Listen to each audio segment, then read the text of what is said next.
Hello again, everybody. Welcome to another episode of the Tigers Baseball Podcast. I'm your host, Chris Schulte. This episode being recorded on Sunday, July 27th, 2025. And wow, what a 14-game stretch for the Tigers. Let's get into the injury report real quick. Alex Lange is on a rehab assignment. Now, mind you, Alex Lange is just on the 40-man. He's not. He was optioned down to AAA Toledo last year because he couldn't get guys out. If you remember him spitting the bit in the 11th inning, no, the 12th inning. I believe it was. No, the 11th inning. It was the 11th inning, and they ended up scoring 8 runs and winning the game 12-4 at Minnesota last year.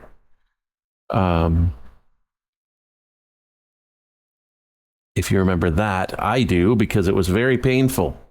It was also game 1 of a doubleheader. So there you go. Day-night doubleheader, and the first game goes 12 or goes 11. It's like, oh. Well, that's great. Bring on game 2. But anyway, he was optioned down to AAA last year and had a lat strain. It obviously turned out to be more than that because he had to have shoulder surgery in the offseason, and he's been doing a rehab assignment. Alex Cobb is not on a rehab assignment. And he's not even pitching right now. Well, I guess if you've got $15 million to throw around and you just don't really care, then, you know, it's worth it for Alex Cobb to have a spot on the team. You can't release him because he's hurt. You cannot release a player that's hurt. They must clear medical. They must clear medical protocols before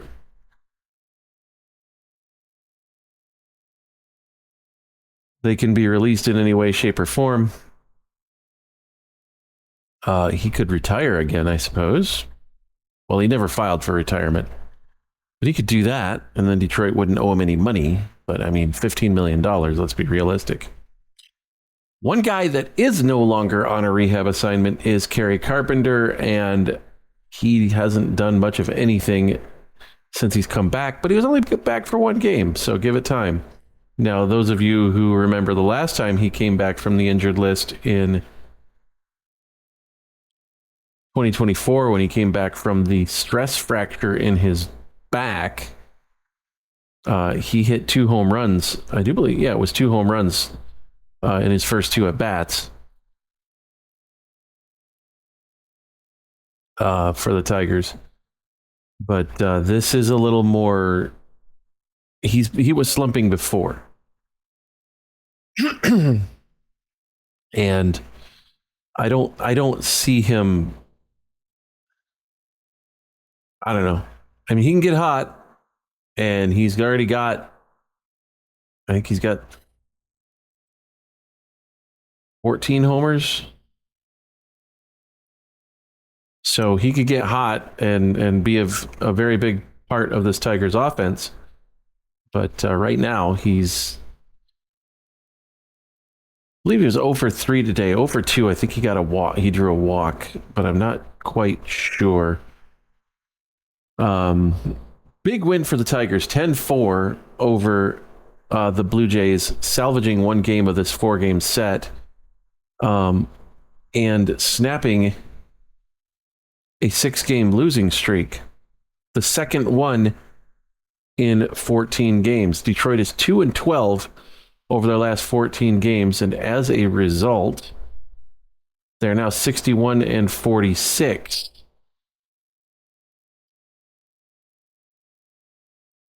And one of those things, you look at it from the standpoint of, okay, we got it out of the way in July. And there's a lot of positives here. There's a lot of things that you can look at and go, okay. For instance, they started this when they went into their series against Tampa, they had a 14-game lead over Kansas City, I believe, at that point. They had just swept the Guardians, and they had Tampa and Seattle at home. So they had a 14-game lead. Now they have an 8-game lead over Cleveland. 8.5 over Kansas City, 10 over Minnesota. So the deal is thus. Cleveland is 52 and 53. Detroit is 61 and 46.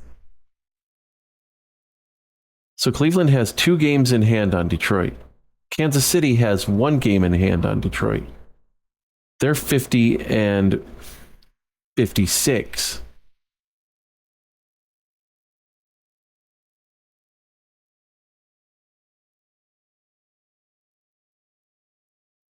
Minnesota, no, they're 51 and 55. Minnesota, or 51 and 54. Minnesota is 50 and 57.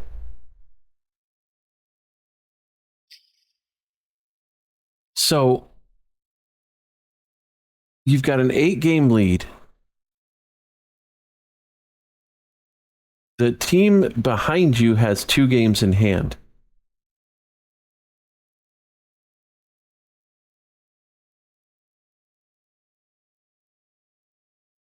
But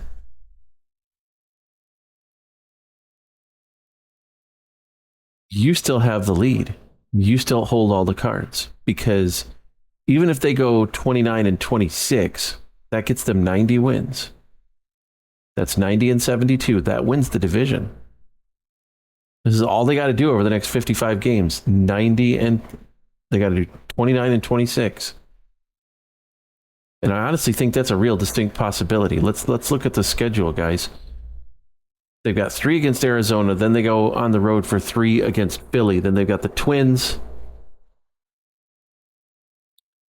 Angels, and then they go back on the road to face the Twins again. They got 2 series against the Twins, and then they're done with Minnesota. They've still got 2 series against Cleveland, 2 series against Kansas City, 2 series against the White Sox. The White Sox are improved. They've still got the Angels, who are improved from the last time they saw them. They've got the Athletics in Sacramento. They always play horribly on the West Coast. They've got the Braves, the Mets, and the Marlins after Philly. Braves, Mets, and Marlins are all September games. I throw the Marlins in there because Detroit never has had good luck against the Marlins. They just haven't. And of course, they got the Yankees and the Red Sox on the road.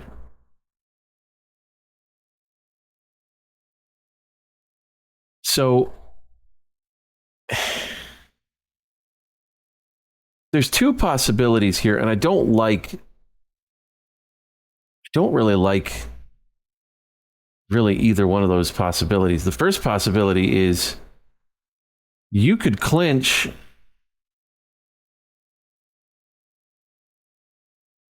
at home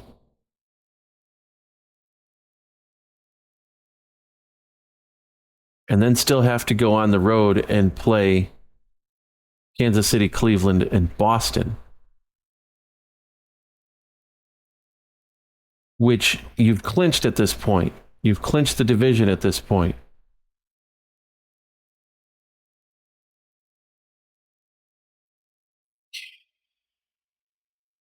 Now you got to start thinking about record and positioning. If you win 90 games, you've got one of the top 2 records in the American League. Here's what happened. Here's the problem with what happened this weekend. Detroit took 2 out of 3 in Toronto. Toronto came in and won the season series by taking the first 3 in here in Detroit.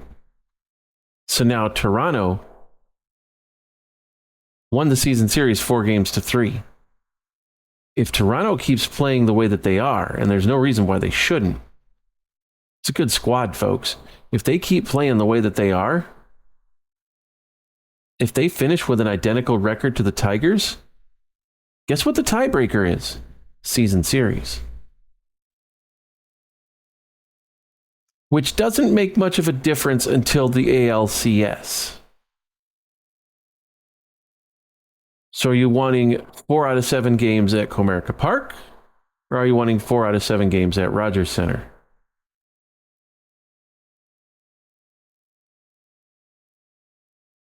Oh, Detroit also has Houston on the at home still that they've got to that they got to play. And Houston's a much better team now than they were in April. And in April, they took it to Detroit. So you're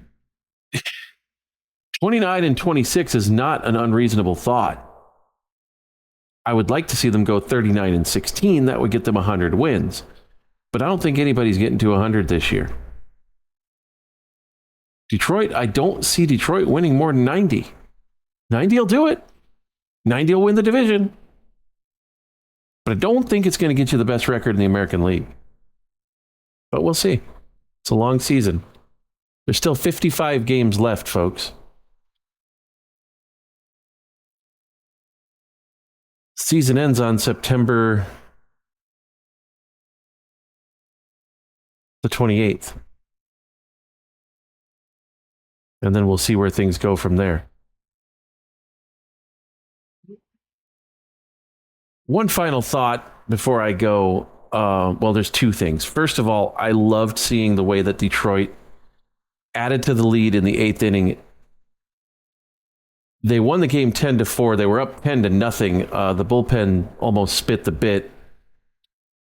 And there's not much you can do about that. But the cool thing was about Detroit's win today. Gleyber Torres hits a homer in the first inning. It's up, and it's 3-0 going into the bottom of the 8th. Detroit scored 7 runs in the bottom of the 8th without a home run. Not only that, but they did it with 2 out.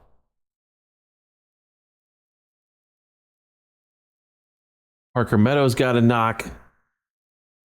Scored from first on a Javi Baez double. Javi Baez stole third. Colt Keith brings him home. Gleyber Torres gets a knock.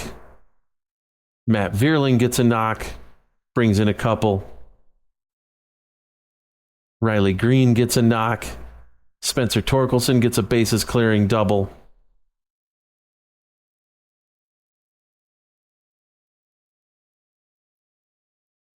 Zach McKinstry gets a knock. Dylan Dingler gets a knock. And then Jahmai Jones pinch hits for Parker Meadows because they brought in a lefty.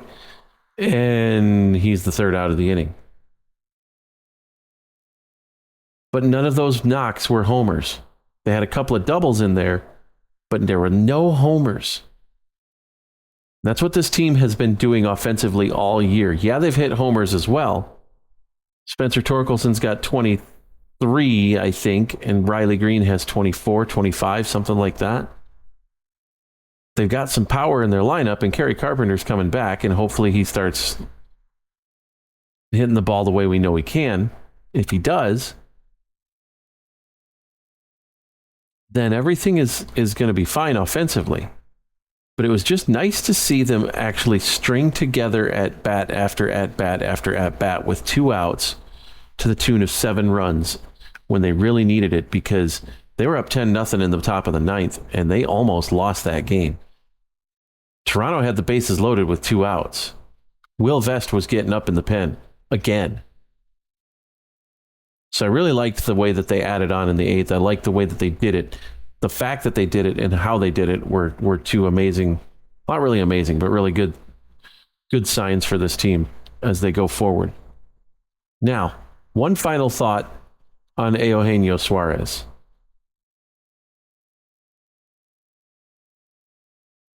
If Detroit manages to trade for him,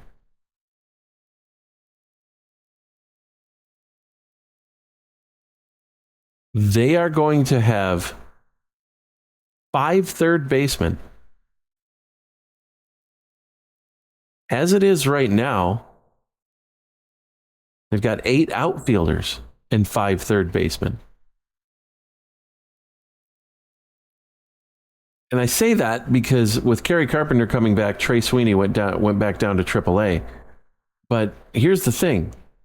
Your outfield right now has Riley Green, Matt Vierling, Wenceel Perez, Kerry Carpenter, Parker Meadows, Javi Baez, Zach McKinstry, Jahmai Jones. At third base, which is where Eugenio Suarez plays, by the way, Zach McKinstry, Javi Baez, Matt Vierling, Colt Keith, and Jahmai Jones in a pinch. Those other 4 would have to really have some issues in order for Jahmai Jones to play third. But he can. He has.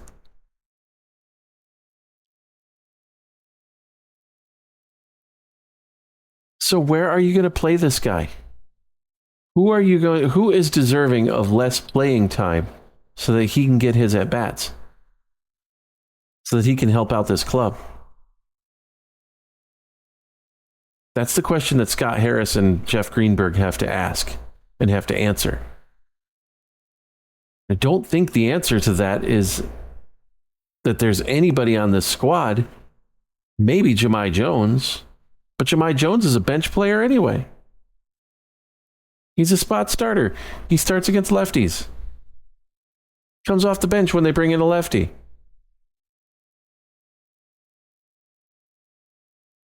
So what are you going to do to keep him happy, to keep his playing time up? Who's going to eat that? I don't think anybody is. I don't think Detroit does it. You can dream about it. You can hope for it. You can want it. But it's not going to happen because there's no place for him to play. There's no fit for him. All these sports writers that are writing about, Eugenio Suarez is interested in coming back to the Tigers. Great. Sort it out in the offseason. He's not going to do it this year. Detroit's not going to trade for him. They're just not. If you want to get in touch with the show, you can. TigersBaseballPodcast@gmail.com. It's the world's longest email address. I'm proud of that. You can leave a comment on the YouTube channel. You can also get a hold of me on Twitter at Podcast Tigers, Mastodon @TV Podcast, @tweezcake.social. And that's pretty much all the ways you can get a hold of me and get a hold of the show.